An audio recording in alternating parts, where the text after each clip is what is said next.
Polisi ringkus sindikat pencuri ratusan tabung gas LPG.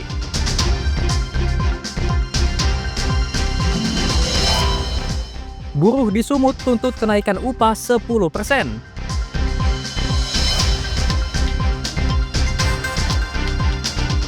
ASN Pemko Medan ikuti simulasi mengantisipasi bencana gempa.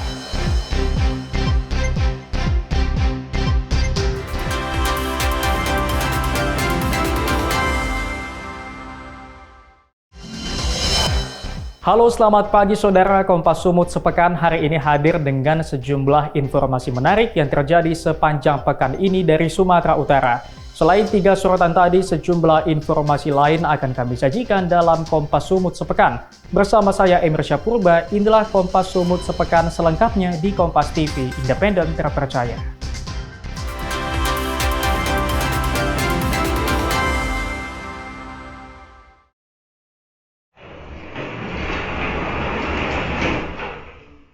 Ini adalah rekaman CCTV yang merekam aksi kejahatan para pelaku ketika mencuri ratusan tabung gas LPG dari sebuah toko di Jalan Pertahanan Patumbak, Kabupaten Deli Serdang beberapa waktu lalu. Dengan santainya, para pelaku membawa satu persatu tabung gas LPG ukuran 3 kg dari dalam toko milik korban.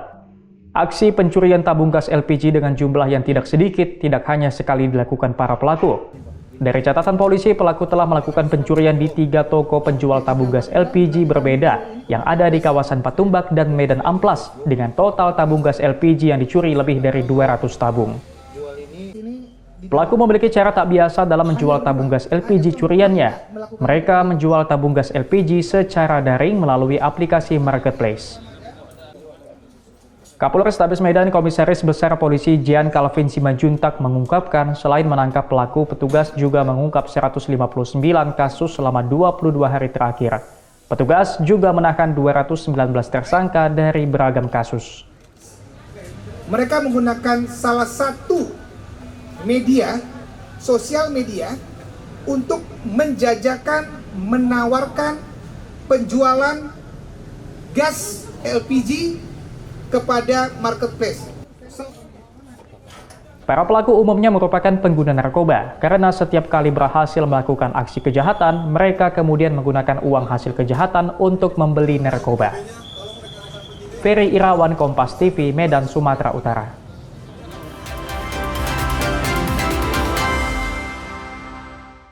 Kantor BKD Deli Serdang, Pak. Saya terkendala dengan kepangkatan saya, Pak. Karena apa, Pak? Saya terus dipungli. Video viral Bidan Desa direspon Presiden Prabowo. Video dengan narasi sulitnya kenaikan pangkat di pemerintah Kabupaten Deli Serdang ini langsung menjadi perhatian. Awalnya Bidan Desa tersebut kesulitan mengurus kenaikan pangkat fungsional karena ada dugaan pungutan liar. Pasca viral tersebut, Gubernur Sumatera Utara Bobi Nasution langsung memanggil Bidan Farida Purba dan Bupati Deli Serdang Asri Tambunan untuk segera mengklarifikasi persoalan. Bidan Farida bersama Bupati Deli Serdang bertemu dengan Gubernur Sumatera Utara dan membahas persoalan dalam pertemuan tertutup di rumah dinas Gubernur. Usai pertemuan, Gubernur Sumatera Utara Bobi Nasution menyampaikan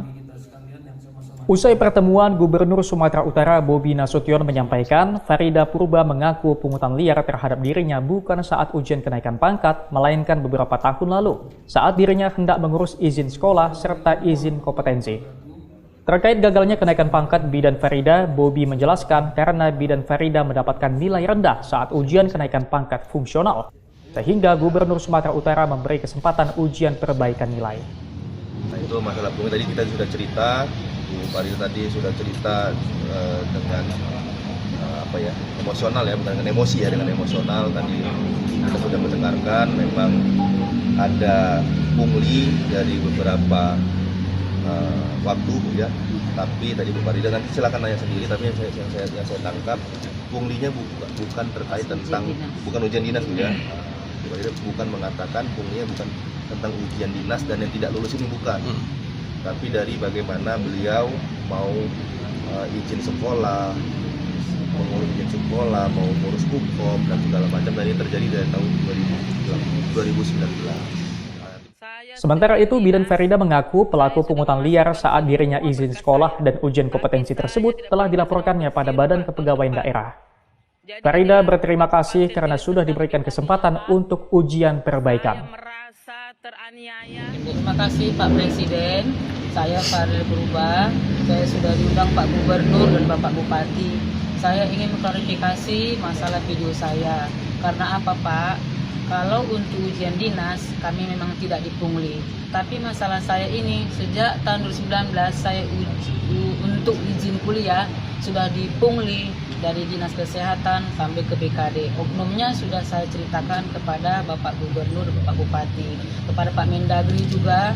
Saya berterima kasih dan saya bermohon. Pemerintah Provinsi Sumatera Utara tidak akan mentolerir jika ada pelaku pungli di daerah yang mempersulit ujian kenaikan pangkat ASN. Dedi Rizky Ginting, Kompas TV, Medan, Sumatera Utara.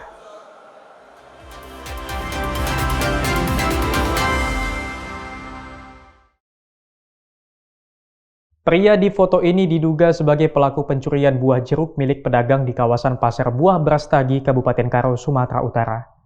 Pria ini tertangkap saat mencoba mengambil jeruk dari salah satu kios milik pedagang, namun aksinya tertangkap tangan oleh penjaga malam. Warga kemudian mengikatnya di sebuah tiang. Perbuatan pria ini membuat warga marah. Pria tersebut langsung diselamatkan oleh personel Koramil 03 Brastagi yang sedang patroli. Menurut Danramil 03 Brastagi Mayor Vincent Bangun, peristiwa tersebut telah diatasi oleh personel yang saat itu sedang patroli di lokasi tersebut. Pelaku langsung dibawa agar tidak menjadi bulan-bulanan warga. Tadi pagi itu kebetulan sekitar jam 7 kurang 10, anggota kita itu seperti biasa melaksanakan patroli pagi ke arah kota.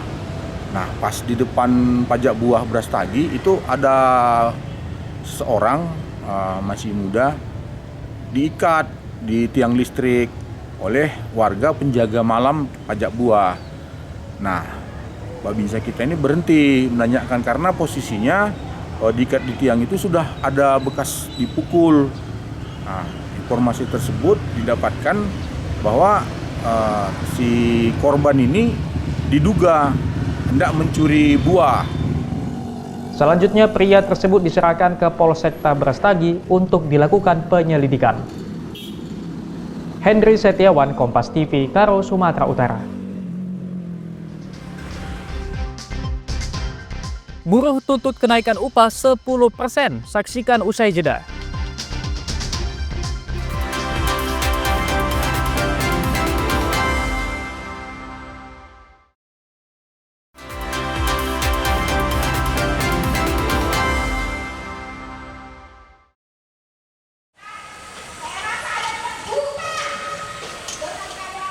Dengan membentang spanduk berisi desakan pada pemerintah untuk menaikkan upah minimum 10%, puluhan serikat buruh bertahan di depan kantor Gubernur Sumatera Utara.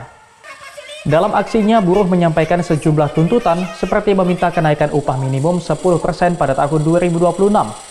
Kemudian meminta Menteri Tenaga Kerja mengakomodir Undang-Undang Tenaga Kerja yang direkomendasikan serikat buruh, hingga minta pembentukan Satgas Perlindungan Upah agar tidak ada lagi perusahaan yang tidak membayar upah.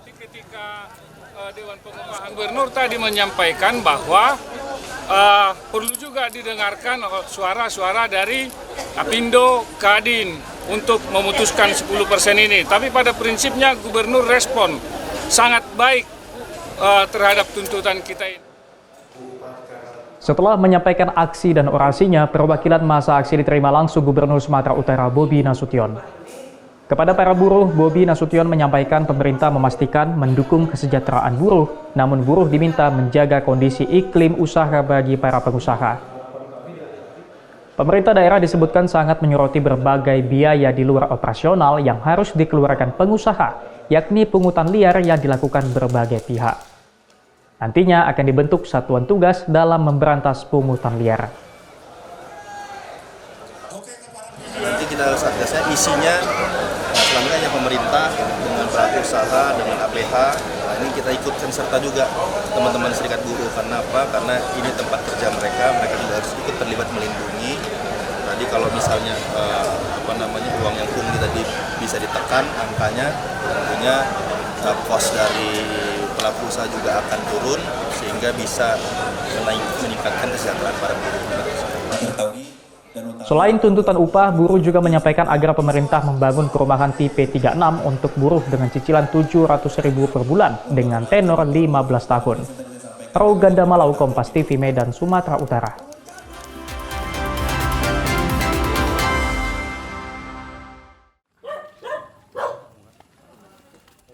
Ini adalah video amatir yang direkam petugas Subdit Jatanras Direktorat Reserse Kriminal Umum Polda Sumatera Utara saat mengungkap pelaku pencurian sepeda motor dengan modus berpura-pura menawarkan bantuan. 3 pelaku yang diringkus tercatat sudah 32 kali melakukan pencurian. 12 diantaranya dilakukan di Jalan Arteri Bandara Kuala Namu. Pelaku biasanya mengincar pengendara sepeda motor wanita dan menyebut sepeda motor korban mengalami bocor ban, oli bocor, hingga ban motor korban oleng. Kemudian saat korban berhenti memeriksa motornya, pelaku berpura-pura menawarkan bantuan. Di saat inilah pelaku dengan cepat membawa kabur sepeda motor korban. Pelaku juga tak jarang melukai korbannya yang mencoba melawan. Direktur Reserse Kriminal Umum Polda Sumatera Utara, Komisaris Besar Polisi Riko Taruna Mauruh bilang salah satu pelaku yang terlibat dalam kasus ini merupakan residivis. Selain pelaku, petugas juga menangkap penadah dan menyita 28 unit sepeda motor dengan rincian 2 sepeda motor pelaku, 26 sepeda motor korban.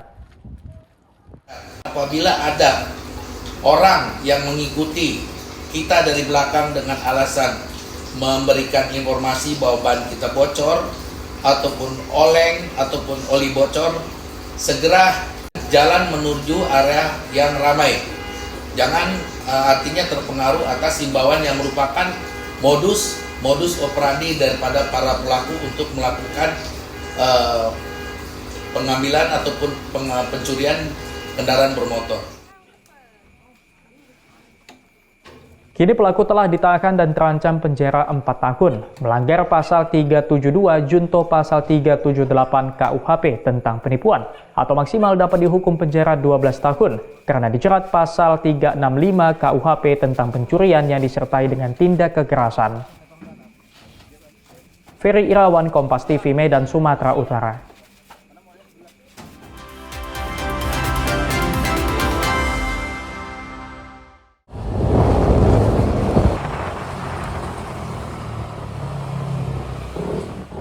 Barak narkoba yang digerebek petugas ini tepat berada di tepi sungai. Untuk sampai ke lokasi, petugas juga harus melewati pemukiman padat yang hanya bisa dilalui sepeda motor. Saat petugas tiba, sejumlah pria yang diduga pelaku narkoba nekat menceburkan diri ke sungai. Beberapa di antaranya berhasil ditangkap. Mereka yang ditangkap mengaku sebagai pengguna narkoba dan sengaja datang untuk mengkonsumsi narkoba di barak-barak yang ada. Dari lokasi penggerebekan, petugas menyita sejumlah alat hisap sabu yakni bong dan beberapa plastik pembungkus sabu.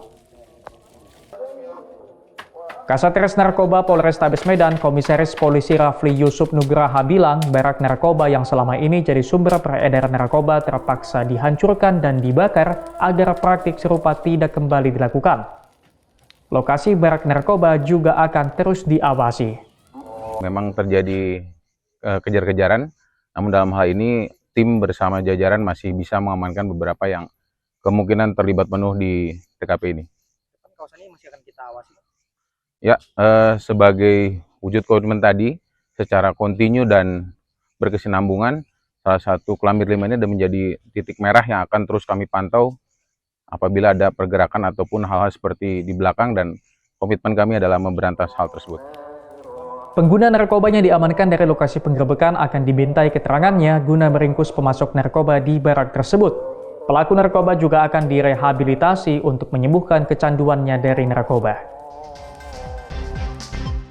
ASN Pemko Medan ikuti simulasi mengantisipasi bencana gempa. Saksikan usai jeda.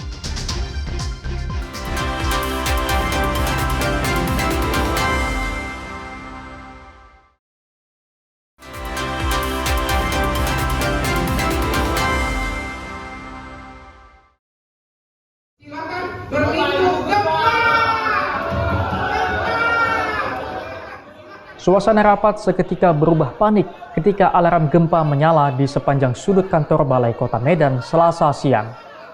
Seluruh aparatur sipil negara yang berada di dalam gedung panik dan berhamburan keluar untuk menyelamatkan diri dari reruntuhan bangunan balai. Tim penyelamat dari Badan Penanggulangan Bencana Daerah, Pemadam Kebakaran, PMI, serta Vertical Rescue berupaya menyelamatkan sejumlah pegawai yang masih terjebak dalam bangunan.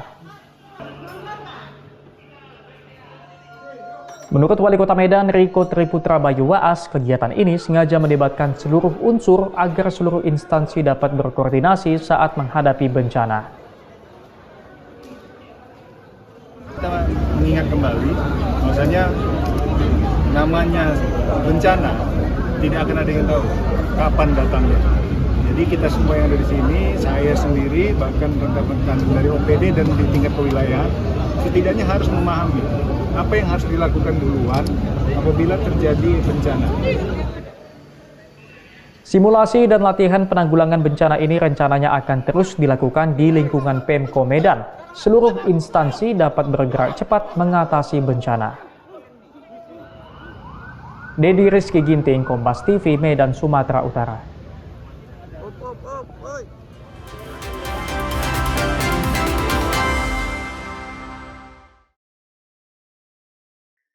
Seorang pemuda dikenal bernama Arjuna Tamaraya meninggal dunia setelah mengalami penganiayaan saat berada di masjid di kota Sibolga, Sumatera Utara, Jumat pekan lalu. 5 orang pelaku telah ditangkap oleh kepolisian Resor Sibolga. Sebelumnya korban singgah ke masjid untuk beristirahat, namun mendapat larangan dari salah satu pelaku. Melihat korban tetap beristirahat di masjid, korban kemudian dianiaya sejumlah pria hingga menyebabkan meninggal dunia. Gubernur Sumatera Utara Bobi Nasution sangat menyesalkan terjadinya penganiayaan di tempat ibadah. Bobi mengimbau agar masyarakat bisa lebih bertoleransi kepada warga yang akan singgah atau beristirahat di rumah-rumah ibadah. Tapi sekarang sudah jarang ya, kan sering ada bacaan dilarang tidur di masjid. Ya, saya rasa kalau untuk istirahat, apalagi orang musafir, itu juga di agama kita juga diprioritaskan untuk dibantu. Nah, jadi apa salahnya kalau untuk masjid itu boleh dijadikan tempat persinggahan atau tempat peristirahatan. Nah, selagi digunakan juga masih dalam aturan-aturan yang baik ya. Saat ini, kepolisian telah menahan pelaku dan akan menjerat pelaku dengan pasal 338 subsidiar pasal 170 ayat 3 KUHP tentang pembunuhan atau perbuatan kekerasan secara bersama-sama yang mengakibatkan kematian dengan hukuman maksimal 15 tahun penjara. Rauganda Malau, Kompas TV, Medan, Sumatera Utara.